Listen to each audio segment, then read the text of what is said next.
Bonjour à toutes et à tous et bienvenue dans ce nouvel épisode d'Affaires judiciaires marquantes.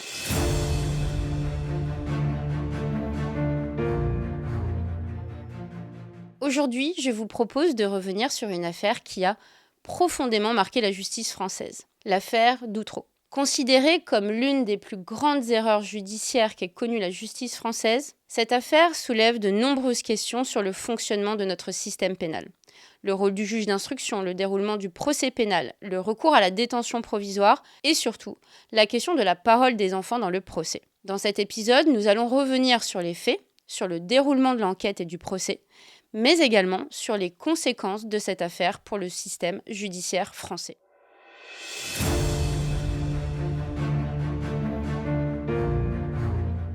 L'affaire d'Outreau débute au début de l'année 2001 dans la commune d'Outreau, dans le Pas-de-Calais, plus précisément dans le quartier de la Tour du Renard. On est dans un contexte, après Dutroux des années 90, un petit peu particulier.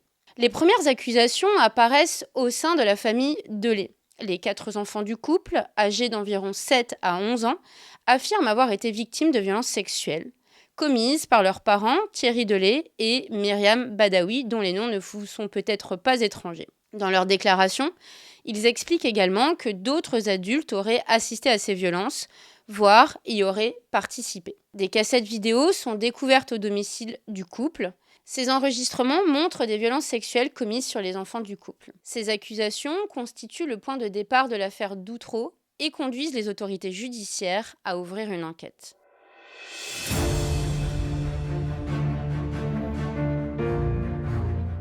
À la suite de ces accusations, une information judiciaire est ouverte le 22 février 2001. L'enquête est alors confiée à un jeune magistrat, le juge d'instruction Fabrice Burgot. En procédure pénale, ainsi qu'il est établi aujourd'hui par les articles 49 à 52-1 du Code de procédure pénale, le juge d'instruction dispose de pouvoirs importants. Il dirige l'enquête, ordonne les auditions, les confrontations, les expertises, décide des mises en examen et peut saisir le juge des libertés de la détention, le JLD, pour un placement en détention provisoire.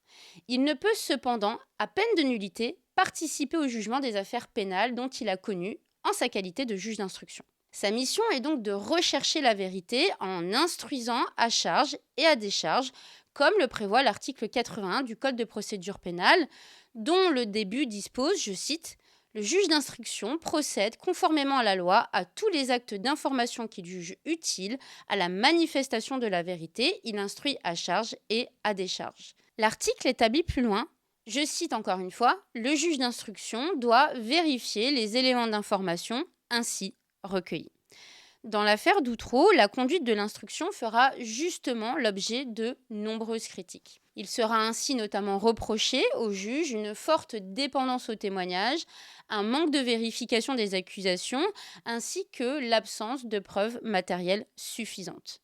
Cette situation conduira alors les avocats, les victimes et le grand public à s'interroger sur la manière dont l'instruction a été conduite, notamment au regard de l'équilibre entre les éléments à charge et à décharge.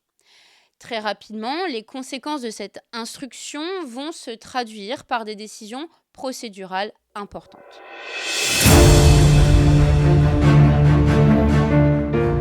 Quelques jours après l'ouverture de l'instruction, l'enquête connaît un premier tournant.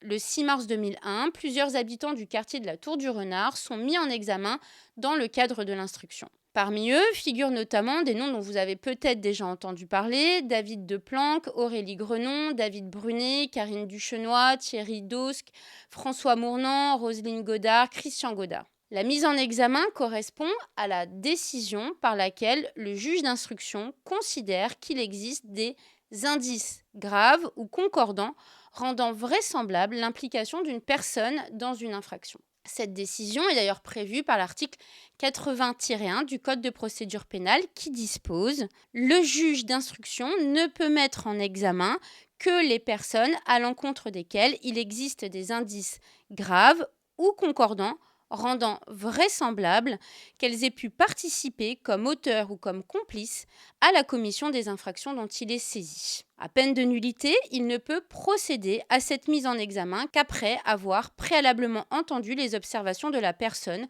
ou l'avoir mise en demeure de les faire en étant assistée par son avocat. Au fil des auditions, les accusations continuent de s'étendre. En juin 2001, de nouvelles personnes sont mises en cause, notamment Alain Maresseau et Odile Polvech. À la fin de 2001, l'affaire s'est considérablement élargie. 17 adultes sont mis en cause et 24 enfants sont évoqués comme victimes. L'enquête, qui avait commencé au sein d'une seule famille, s'est donc désormais étendue à de nombreux habitants du quartier. Certaines personnes sont mises en cause et reconnaissent leur implication dans les abus commis sur les enfants. C'est notamment le cas de Thierry Delay et de Myriam Badawi, deux acteurs principaux de cette affaire, mais aussi de David Delplanque et d'Aurélie Grenon. Mais l'enquête ne s'arrête pas là. Elle va rapidement prendre une ampleur bien plus importante.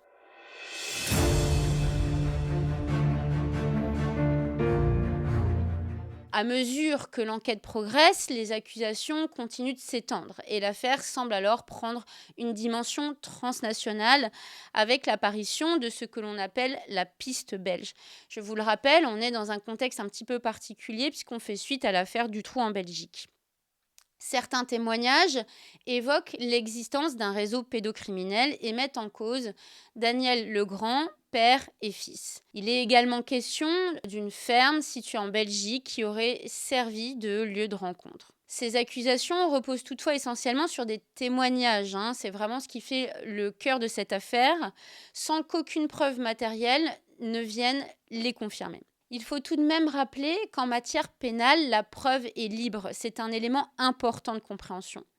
L'article 427 du Code de procédure pénale énonce en effet, je cite, ouvrez les guillemets, « Or, les cas où la loi en dispose autrement, les infractions peuvent être établies par tout mode de preuve et le juge décide d'après son intime conviction. » Son intime conviction, il faut vraiment insister là-dessus. Le juge ne peut fonder sa décision que sur des preuves qui lui sont apportées au cours des débats et contradictoirement discutées devant lui. Je ferme la citation. Revenons sur la question du faisceau d'indices, qui permet en théorie de condamner même sans preuve matérielle, et ça deviendra d'ailleurs un point central de l'analyse de cette affaire que nous développerons plus tard. Dans ce contexte, l'élargissement de l'enquête, une autre question va rapidement se poser, celle du recours à la détention provisoire. Alors revenons sur la question de la détention provisoire. Dans l'affaire Dutroux, plusieurs personnes mises en examen sont placées en détention provisoire par le JLD, le juge des libertés et de la détention, saisi, je le rappelle, par le juge d'instruction. En droit, la détention provisoire constitue une mesure exceptionnelle, il faut le souligner. L'article 137 du Code de procédure pénale pose ainsi un principe fondamental. Toute personne mise en examen, présumée innocente donc, reste libre. Par exception, elle peut être placée sous contrôle judiciaire, être assignée à résidence avec surveillance électronique ou, à titre exceptionnel, puisque ça reste exceptionnel, peut être placée en détention provisoire. La détention ne peut donc être ordonnée que si elle est strictement nécessaire et uniquement lorsque les autres mesures, comme le contrôle judiciaire ou l'assignation à résidence, sont insuffisantes. D'ailleurs, lorsqu'un juge d'instruction estime qu'une personne doit être placée en détention, il ne peut pas en décider seul. Il doit, comme je l'ai dit préalablement, saisir le juge des libertés et de la détention, conformément à l'article 137-1 du Code de procédure pénale. Un débat contradictoire sera alors organisé, au cours duquel la personne mise en examen peut être assistée d'un avocat avant que le juge des libertés et de la détention ne prenne sa décision. En outre, la décision provisoire ne peut être ordonnée que dans des cas qui sont strictement encadrés par l'article 144 du Code de procédure pénale, notamment dans l'objectif de, premièrement, conserver les preuves ou les indices, deuxièmement, éviter des pressions sur des témoins ou sur les victimes, troisièmement, empêcher une concertation entre les personnes qui sont mises en cause, quatrièmement, prévenir un trouble exceptionnel persistant à l'ordre public, en particulier lorsque les faits reprochés sont d'une particulière gravité. Dans l'affaire Dutroux, les placements en détention provisoire ont été justifiés par la gravité des accusations de violences sexuelles sur les mineurs, ainsi que par les risques de pression sur les victimes et de concertation entre les personnes mises en cause. Le juge d'instruction demandait le placement en détention et le juge des libertés et de la détention validait ces demandes très simplement. Cependant, la durée de ces détentions a suscité de vives critiques dans cette affaire. Il convient également de noter que l'un des accusés, François Mourmand, est d'ailleurs décédé en détention provisoire le 9 juin 2002, avant la tenue du procès. Cette situation a donc relancé un débat central en procédure pénale, celui du caractère réellement exceptionnel de la détention provisoire et du risque qu'elle puisse, dans certains cas, s'apparenter à une peine avant jugement. Parallèlement à ces décisions procédurales, un autre élément va jouer un rôle déterminant dans le dossier.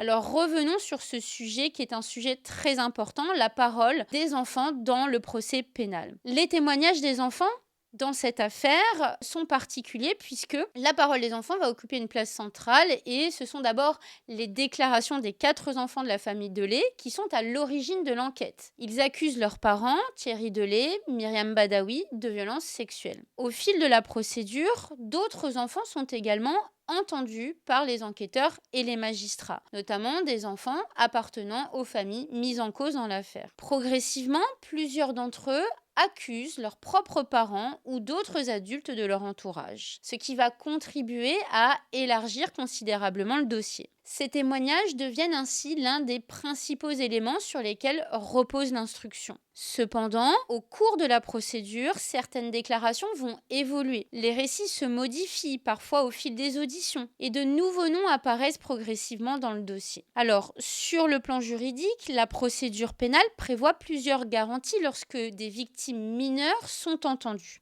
Ainsi, l'article 706-52 du Code de procédure pénale prévoit que l'audition des mineurs victimes d'infractions sexuelles doit être enregistrée par un dispositif audiovisuel afin de préserver la parole de l'enfant et éviter la répétition des interrogatoires. Par ailleurs, l'article 606-50 du Code de procédure pénale permet la désignation d'un administrateur ad hoc chargé de représenter les intérêts de l'enfant lorsque ceux-ci peuvent être en conflit avec ceux de ses représentants légaux. Ce sont des situations qui arrivent régulièrement. Dans l'affaire d'Outreau, la manière dont la parole des enfants a été recueillie est interprétée deviendra progressivement l'un des enjeux majeurs du dossier. Alors revenons sur les expertises qui ont eu lieu dans cette affaire. Dans le cadre de l'instruction, les déclarations des enfants sont appuyées par des expertises psychologiques. Ces expertises ont pour objectif d'évaluer la crédibilité des témoignages ainsi que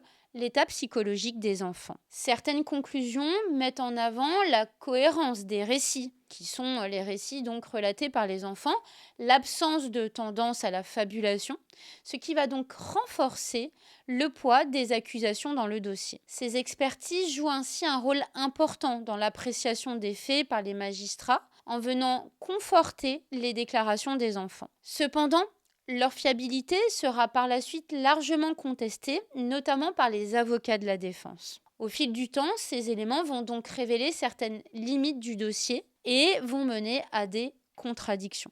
Au fil de la procédure, des incohérences vont apparaître dans les témoignages. Certaines déclarations évoluent, des accusations sont modifiées et plusieurs éléments du dossier ne correspondent pas aux faits allégués. Lors du procès, plusieurs enfants vont revenir sur leurs déclarations, voire, sous l'effet des avocats de la défense aussi, il faut le noter, se rétracter partiellement, voire totalement. Ces contradictions vont donc fragiliser progressivement l'accusation. Elles mettent en évidence les limites d'un dossier qui reposait en grande partie sur des témoignages, en particulier lorsque ceux-ci évoluent au cours du temps.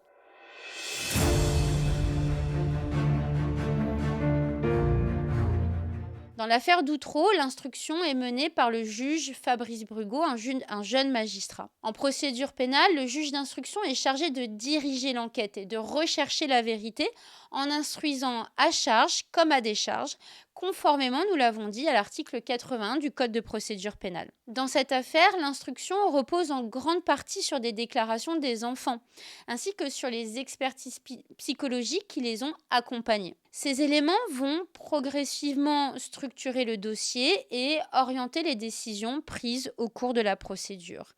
Elle va conduire cette situation à s'interroger sur la manière dont l'instruction avait été menée, notamment au regard de l'équilibre entre les éléments à charge et à décharge. Ces interrogations vont se retrouver dans les choix procéduraux opérés au cours de l'enquête et au cours de l'instruction, plusieurs décisions vont être prises sur la base de ces éléments, notamment les mises en examen, les placements en détention provisoire, comme je l'ai mentionné plus tôt. Ces déclarations s'inscrivent dans le cadre des règles de procédure pénale, en particulier celles relatives à la mise en examen, donc les articles 80-1 du Code de procédure pénale, la détention provisoire, je l'ai dit plus tôt, l'article 137 et suivant du Code de procédure pénale. Cependant, le cumul de ces décisions, fondées principalement sur des témoignages, va progressivement renforcer la cohérence apparente, je dis bien apparente, du dossier. Et très vite, va mener à des critiques quant à la façon dont l'instruction a été menée. L'affaire Doutreau a en effet donné lieu à de nombreuses critiques sur la conduite de l'instruction. Plusieurs dysfonctionnements ont été révélés. Parmi eux, je cite, une forte dépendance aux témoignages, un manque de vérification des accusations et la faiblesse des preuves matérielles. L'affaire met également en lumière les limites du système d'instruction français. Le juge d'instruction dispose de pouvoirs étendus et conduit l'enquête de manière largement autonome. Il est seul dans l'instruction du dossier, très seul. Dans ces dossiers complexes, cette situation peut donc conduire à une forme d'isolement dans la prise de décision. Certains observateurs font régulièrement référence à ce que l'on appelle l'effet tunnel. Alors, il ne s'agit pas d'un terme légal, mais plutôt d'une expression largement utilisée par la doctrine, les magistrats, les avocats, les criminologues. L'effet tunnel, ça désigne le biais cognitif qui conduit les enquêteurs, le juge d'instruction ou le parquet à se focaliser prématurément sur une seule piste et donc à ne rechercher que les éléments qui vont confirmer l'hypothèse préalable, celle qu'ils ont posée. Négliger, écarter les éléments à décharge, ignorer les pistes alternatives. Alors revenons sur la question de la présomption d'innocence qui est très importante dans ce dossier. L'affaire Doutreau a également relancé le débat sur un principe fondamental du droit pénal, à savoir la présomption d'innocence.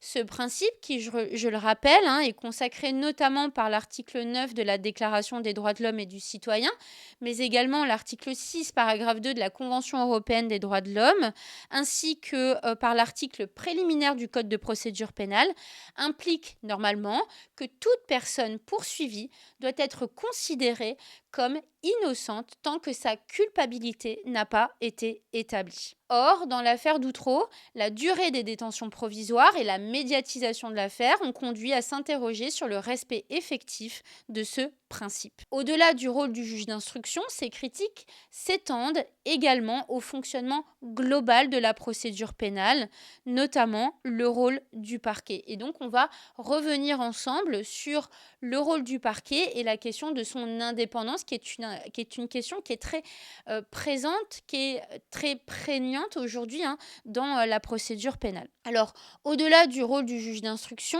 l'affaire Doutreau va soulever cette question du rôle du parquet dans la procédure pénale. En droit français, les magistrats du parquet appartiennent à l'autorité judiciaire, mais ils restent placés sous l'autorité du garde des Sceaux, ministre de la Justice. À la différence des magistrats du siège, qui sont indépendants et qui sont donc inamovibles, les magistrats du parquet restent soumis à une hiérarchie et à l'autorité du garde des Sceaux. Ce lien hiérarchique est prévu notamment par l'ordonnance du 22 décembre 1958 ainsi que par les articles 30 et 31 du Code de procédure pénale. Une réforme importante est intervenue en 2013, supprimant les instructions individuelles du ministre dans les affaires pénales. Désormais, seules des instructions générales de politique pénale peuvent être adressées. Cependant, et malgré cette évolution importante, le parquet demeure aujourd'hui hiérarchiquement lié à l'exécutif, il faut le comprendre, ce qui alimente un débat récurrent sur son indépendance. D'ailleurs, la Cour européenne des droits de l'homme s'est prononcée sur cette question en 2010 dans les arrêts très connus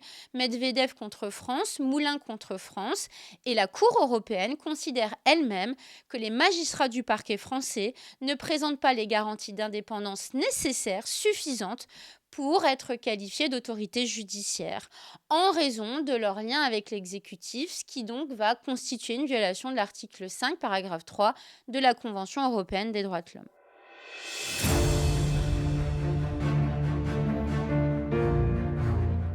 Le procès de l'affaire Doutreau s'ouvre en mai 2004 devant la cour d'assises de Saint-Omer. 17 personnes sont renvoyées devant la juridiction pour des faits de violence sexuelle sur mineurs. Au cours des débats, l'accusation repose en grande partie sur les témoignages des enfants, nous l'avons dit, ainsi que sur les expertises psychologiques réalisées au cours de l'instruction. Comme je l'ai déjà dit également, en matière pénale, la preuve est libre. Conformément à l'article 427 du Code de procédure pénale, les infractions peuvent donc être établies par tout mode de preuve et le juge décide d'après son intime conviction. Dans ce cadre, et aussi étrange qu'il puisse y paraître, il n'est pas nécessaire de disposer de preuves matérielles pour condamner définitivement une personne. C'est quand même très particulier, il faut quand même le souligner. On peut être condamné sans preuve matérielle en France dans le procès pénal. La culpabilité peut être établie à partir d'un faisceau d'indices concordants, c'est-à-dire un ensemble d'éléments qui, pris isolément, ne suffisent pas à prouver les faits, mais qui, par leur convergence, peuvent convaincre les juges. Alors, dans l'histoire pénale française, il y a ainsi eu de nombreux exemples de condamnations sans preuve matérielle, aussi étrange que ça puisse paraître encore une fois. À titre d'exemple, Simone Weber, autrement appelée la diabolique de Nancy, avait été condamnée à 20 ans de réclusion criminelle, malgré l'absence de preuves matérielles directes et sur la base d'un ensemble d'indices concordants. Ce principe est renforcé devant la cour d'assises par la règle de l'intime conviction, qui est d'ailleurs rappelée par l'article 353 du Code de procédure pénale, selon laquelle les juges et les jurés se prononcent en conscience au regard des éléments débattus contradictoirement. Je cite l'article. Sous réserve de l'exigence de motivation de la décision, la loi ne demande pas compte à chacun des juges et jurés composant la cour d'assises des moyens par lesquels ils se sont convaincus. Elle ne leur prescrit pas de règles desquelles ils doivent faire particulièrement dépendre la plénitude et la suffisance d'une preuve.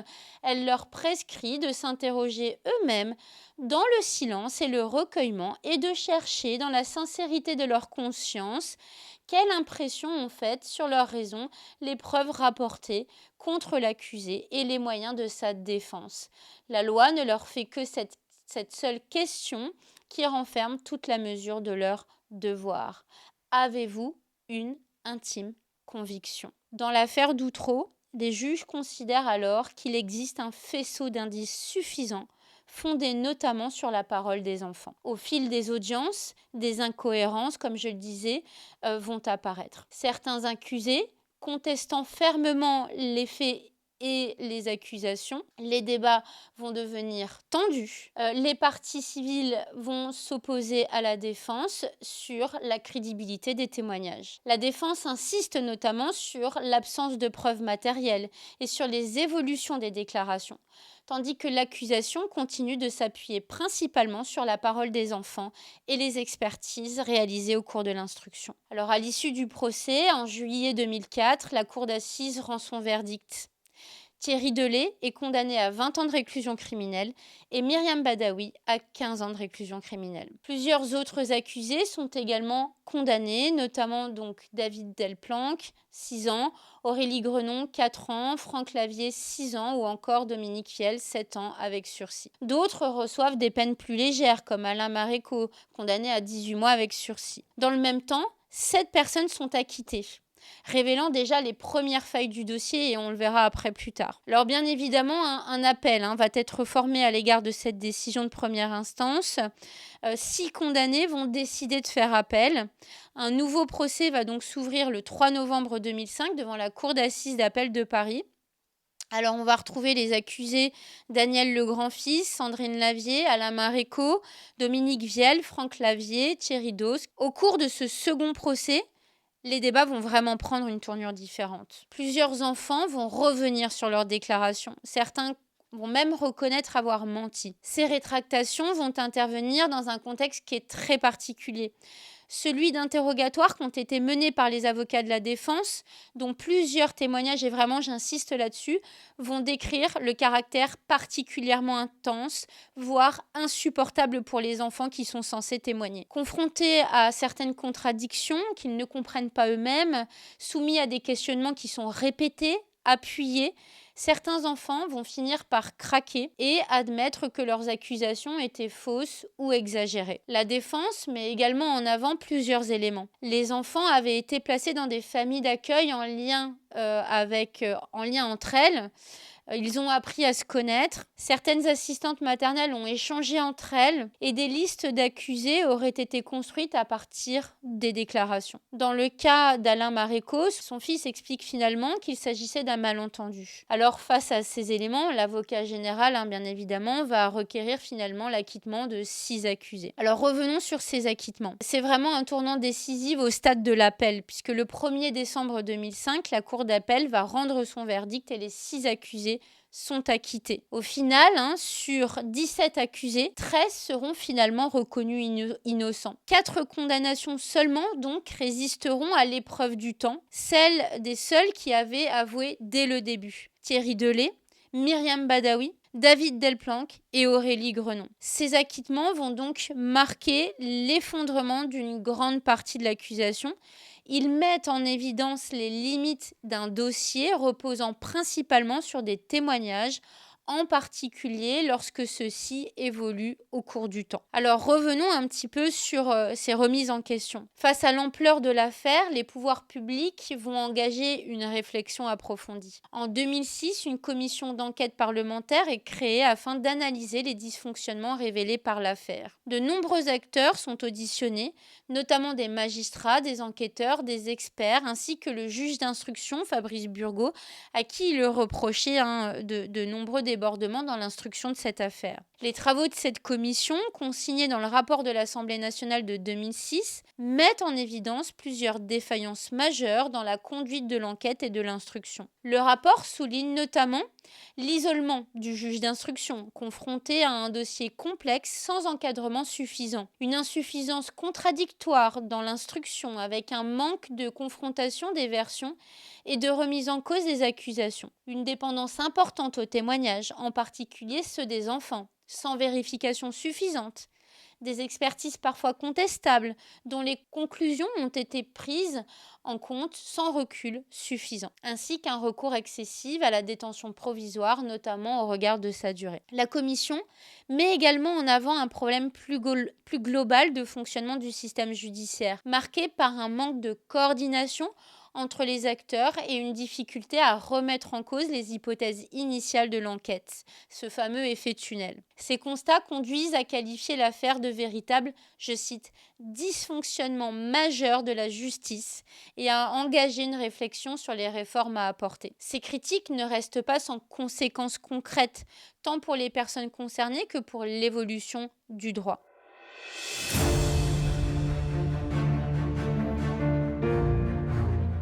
L'affaire d'Outreau entraîne des conséquences importantes pour les personnes concernées et pour le système dans son ensemble. Les personnes acquittées vont bénéficier d'une indemnisation au titre de la détention provisoire injustifiée, conformément aux articles 149 et suivants du Code de procédure pénale. Parallèlement, les enfants reconnus comme victimes ont également fait l'objet d'une réparation financière au titre des préjudices subis. Alors au-delà de la question des indemnisations, l'affaire relance plus largement la question du fonctionnement de la justice pénale. Plusieurs pistes de réforme sont envisagées, notamment en ce qui concerne le recours à la détention provisoire, le rôle et la fiabilité des expertises judiciaires, ainsi que les conditions d'exercice du juge d'instruction. Plus largement, l'affaire conduit à s'interroger sur les garanties du procès pénal et en particulier sur le respect de la présomption d'innocence. Ces constats débouchent directement sur l'adoption d'une loi, la loi numéro 2007-291 du 5 mars 2007, tendant à renforcer l'équilibre de la procédure pénale. Cette loi introduit plusieurs avancées majeures, la possibilité de co-saisir plusieurs juges d'instruction dans des affaires complexes pour rompre avec l'isolement du magistrat instructeur, le renforcement des droits de la défense et de l'accès au dossier, une obligation renforcée de la motivation des décisions de détention provisoire, rappelant, comme on l'a expliqué au début de cette vidéo, le caractère strictement exceptionnel au sens de l'article 137 du Code de procédure pénale de la détention provisoire. Toutefois, la mesure phare, la collégialité de l'instruction, n'a jamais été pleinement mise en œuvre, faute de moyens suffisants relançant un débat non tranché sur le statut même du juge d'instruction. Alors, au-delà des réformes institutionnelles, l'affaire laisse également une empreinte durable sur une question essentielle pour moi, essentielle pour ceux qui vont me regarder, celle de la parole des enfants.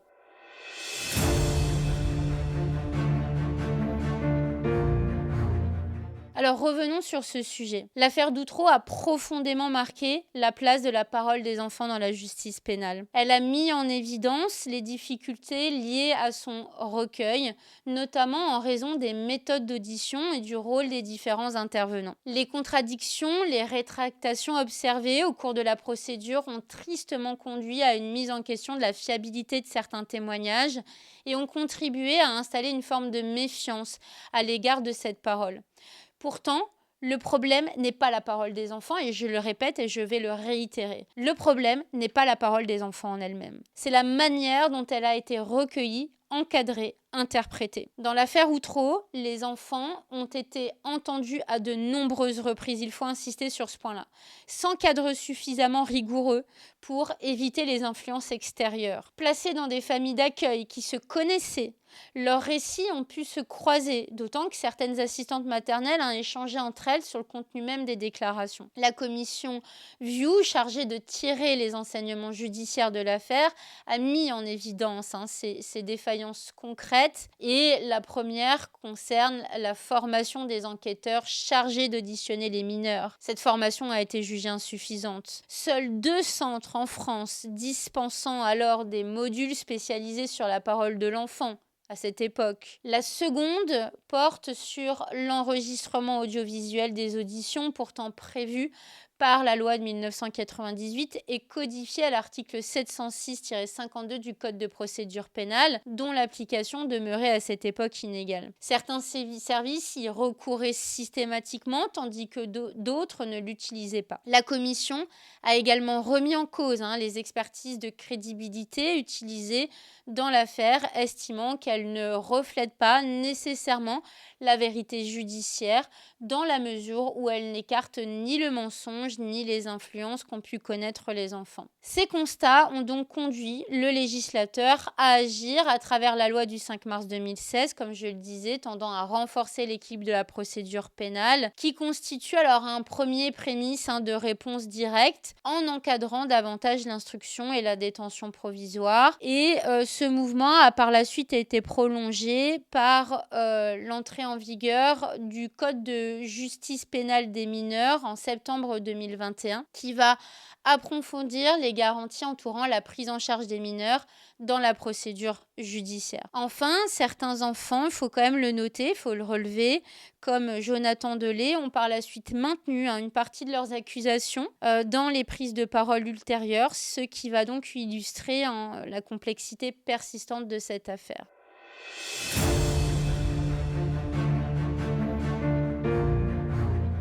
Et pour conclure, je dirais que l'affaire Doutreau constitue un moment marquant de la justice pénale française.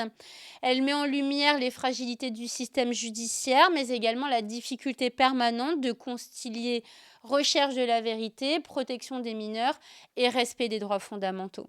20 ans après, la question de la parole des enfants victimes de violences sexuelles reste malheureusement d'actualité. Alors vous n'êtes certainement pas passé à côté de l'affaire du périscolaire, qui depuis 2023, affaire du périscolaire parisien, a révélé un certain nombre de séries de faits de violences physiques et sexuelles impliquant des animateurs du périscolaire intervenant dans des écoles publiques de la capitale. En novembre 2025, le parquet de Paris indiquait enfin que plusieurs enquêtes étaient en cours. Dans ce contexte, certains parents ont dénoncé ce qu'ils perçoivent comme un aveuglement institutionnel, évoquant des défaillances dans la prise en compte des signalements. 2023, 2025, 2 ans pour ouvrir une enquête, ce qui montre que les enjeux révélés par Outreau persiste, comment recueillir la parole des enfants, comment la croire sans la surinterpréter, comment garantir à la fois la protection des victimes et les droits de la défense. Elle rappelle ainsi que la justice pénale doit en permanence trouver un équilibre entre l'efficacité de l'enquête et les garanties procédurales afin d'éviter que la recherche de la vérité ne conduise elle-même à l'injustice et surtout à la double peine pour les enfants victimes.